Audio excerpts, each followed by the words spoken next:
Assalamu alaikum and hello everyone. I'm so glad you are here with me for today's session. In the previous session, we talked about the importance of a mindset shift towards inclusivity, where we focus on the strengths of all students rather than their limitations. This shift helps create an environment where every student feels like they belong and their unique challenges are seen as opportunities for growth, not barriers. We also discussed how teachers can lead by example, showing empathy and respect while fostering an inclusive atmosphere in their classrooms. In today's lecture, we will dive deeper into key teaching strategies, policies, and practices that promote inclusion in the classroom. We will explore how educators can adapt their methods to accommodate a wide range of learners, ensuring that no one is left behind. We will also cover practical tools and strategies that can be integrated into everyday teaching to make learning more accessible. In addition, we will examine real-world examples and case studies that demonstrate the impact of these strategies. By analyzing how schools have successfully implemented these methods, you will gain a deeper understanding of their effectiveness in different classroom settings. You will learn about specific techniques such as differentiated instruction and universal design for learning, which are powerful methods for addressing the diverse needs of students. These strategies ensure that every student receives the necessary support to excel both academically and personally. Through these approaches, you will be empowered to create an environment that truly reflects the value of inclusive education. Furthermore, we will discuss how inclusion goes beyond just academics, highlighting the importance of fostering social and emotional development in a diverse student body. This holistic approach ensures that every learner feels valued, capable, and part of the school community.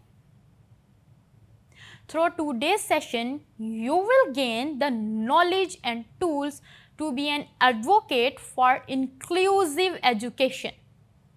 Now let's explore different kinds of sport needs and classroom strategies. Intellectual and cognitive differences. Students with conditions like Down syndrome or acquired brain injury may struggle with memory, processing speed, and problem solving. Teachers can support them through clear instructions, step-by-step tasks, and visual aids. For example, a student with Down syndrome learning basic arithmetic may benefit from using colorful counters and repeated practice in small groups. This is not only reinforces understanding but also promotes peer collaboration, helping students feel part of the class community. Specific learning disabilities. Disorders such as dyslexia, dysgraphia, and dyscalculia affect reading, writing, or math skills. Strategies like multisensory instruction and assistive technologies are effective.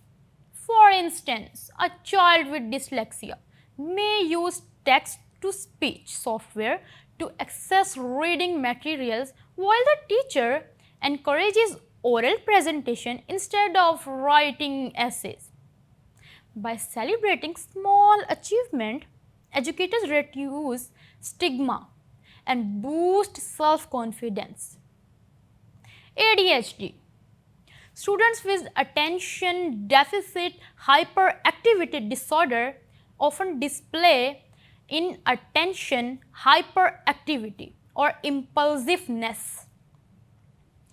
Teachers can maintain structured routines, provide visual schedules, and break lesson into short manageable tasks.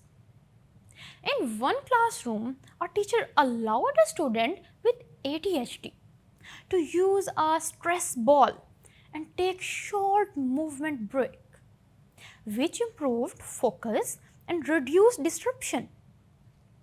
Peer awareness activities also help classmates understand ADHD and respond with empathy instead of criticism. Autism spectrum disorder. Children with autism spectrum disorder experience challenges in communication and social interaction. Structured routines, visual schedules, and quiet spaces help them regulate emotions. For example, a teacher introduced a calm corner with soft cushions and sensory toys where an autistic student could go during overwhelming moments. This strategy reduced meltdowns and encouraged acceptance among peers. Physical disabilities and chronic health conditions. Students with cerebral palsy, diabetes or asthma required flexible approaches, ramps, adjustable desk, and voice-to-text software enable access. For instance, a student with CP who found handwriting difficult was provided with a tablet to complete assignments. Teachers also respected flexible deadlines during medical treatments, ensuring dignity and inclusion. Sensory and speech disabilities. Students with vision impairments may need braille and magnifiers, while those with hearing loss benefit from captioned videos and clear speech. A student with a shutter, for example, student was allowed to present via pre-recorded video instead of live speaking, reducing anxiety while still showcasing learning. Such strategies build confidence and peer respect. Mental health conditions, issues like anxiety and depression impact motivation and relationships. Teachers can provide safe spaces, mindfulness activities, and flexible assessments. For example, one anxious student was given the option to take exams in a quiet room. Reducing stress and improving performance, this shows how empathy and consistency prevent stigmatization.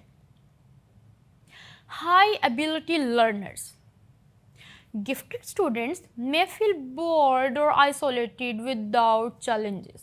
Offering independent projects and advanced context sustains engagement. For example, a high ability student in science was encouraged to mentor peers on experiments, which both enriched their learning and strengthened social bonds. Teacher must balance academic rigor with emotional well-being. Now that we have covered the different needs students may have, let's look at how we can adjust our teaching to support them. Here are some effective strategies that can be used for all these situations. Teaching inclusively requires adaptability and flexibility. There is no recipe book solution because each learner brings unique abilities, challenges, and backgrounds. A strategy that works for one student may not be effective for another, which is why teachers must develop a wide toolkit for approaches to ensure meaningful learning experiences for all. One central approach is differentiation, which involves adapting instruction to meet individual needs.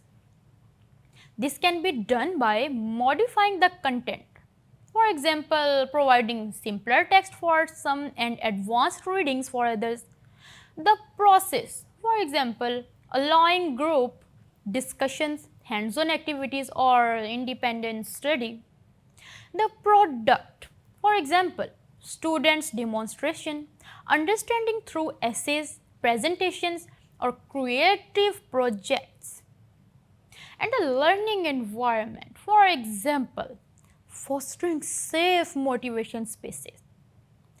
For example, in a reading class, while one group might practice phonics using visual aids and other might engage in higher level comprehension tasks, a second approach is universal design for learning, which ensures accessibility for all students.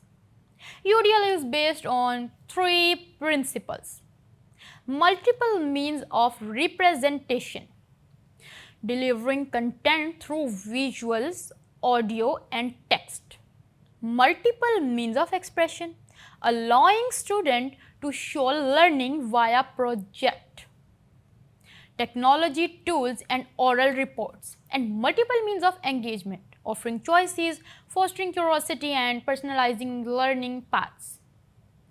Other inclusive models include individual education programs, which set tailored goals developed collaboratively with families and specialists, alternative schools, which provide smaller student-centered environment for learners who may struggle in mainstream classrooms, and homeschooling, which allows flexible parent-led education but requires strong resources and commitment.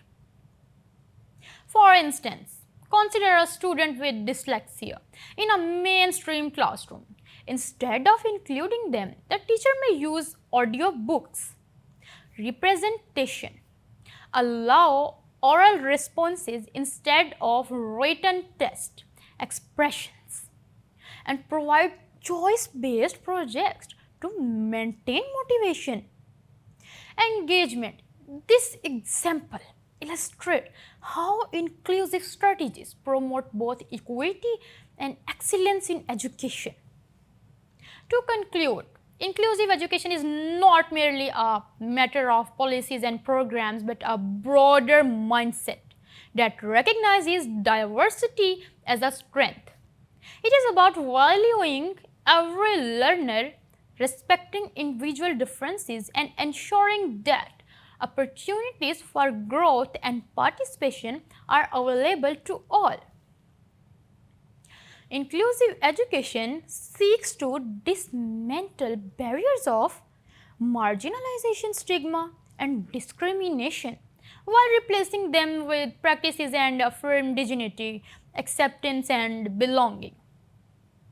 As future educators and psychologists, your responsibility extends beyond providing academic support. It includes advocating for equity, fairness, and social justice in educational spaces. This means challenging biasness, rejecting negative labeling, adopting person-first language, and embracing non-categorical approaches that focus on functional needs rather than restrictive labels. It involves designing flexible learning environments through differentiation, universal design for learning, and individualized education plans. Ultimately, your role is to create classroom and school where all students, regardless of ability, disability, background, or circumstance, are empowered to learn, develop meaningful relationships, and succeed academically and socially.